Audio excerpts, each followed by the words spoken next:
आज से लगभग 70-80 साल पहले जब दुनिया का एक नया दौर शुरू हो रहा था, जब दुनिया नई नई चीजों का आविष्कार कर रही थी, जब नई नई टेक्नोलॉजी क्रिएट हो रही थी, तब यहूदी ने एक ऐसी जगह बसना पसंद करा जहाँ की जगह पथरीली और रेगिस्तान और अपने दुश्मनों से भरी हुई थी।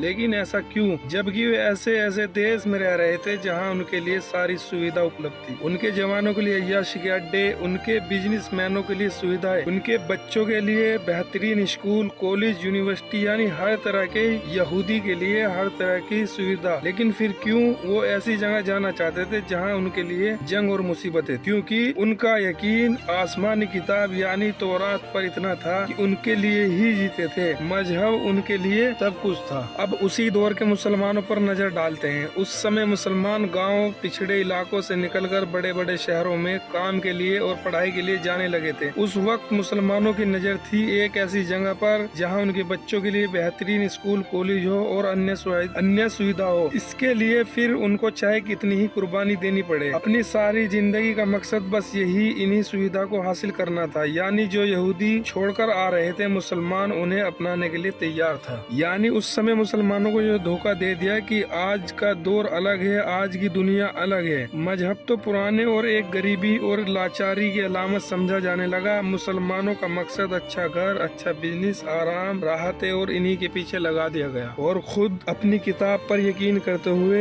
एक नई जगह के लिए मुसीबतें भरते रहे और लड़ते रहे। और इधर मुसलमानों की किताब यानी कुरान को ऐसी किताब बना दिया कि बस ये किताब मौलवी, हाफिज और इमाम की तालीमी किताब बनकर रह गई। और ये किताब जो इस उम्मत का मौजज़ा थी और जो इसके अंदर हर तरह का इल्म था, एक इनकलाबी जोश था, एक बेखौफ और निडर बनाने का इल्म था। जो किताब एक नई जिंदगी, एक नया रास्ता, एक नई सोच, एक नया मकसद देती थी, वो किताब बस सवाब, मुर्दे बख्श सुनाने और रसूमात के लिए रह गई थी। आज मुसलमानों के पास न कोई सोच है, न कोई रास्ता है, न कोई इल्म है। एक अंधी और बेबस कौम बनकर रह गई। वजह सिर्फ एक ही है कि कुरान को छोड़ना। पूरी यहूदियत सिर्फ एक किताब पर चल रही है और मुसलमान अपनी किताब को छोड़कर बैठा हुआ है। अब अगर हम कुरान को थाम ले तो शायद आने वाली मुसीबत से बच जाए, नहीं तो आने वाला वक्त बहुत बुरा होगा। और जब जब मुसलमान कौम दीन से दूर हुई है, जिल्लत और घाटे में गई है। मुसलमान जिस हालत में आज है, इस हालत में कभी नहीं था। आज से 300-400 साल पहले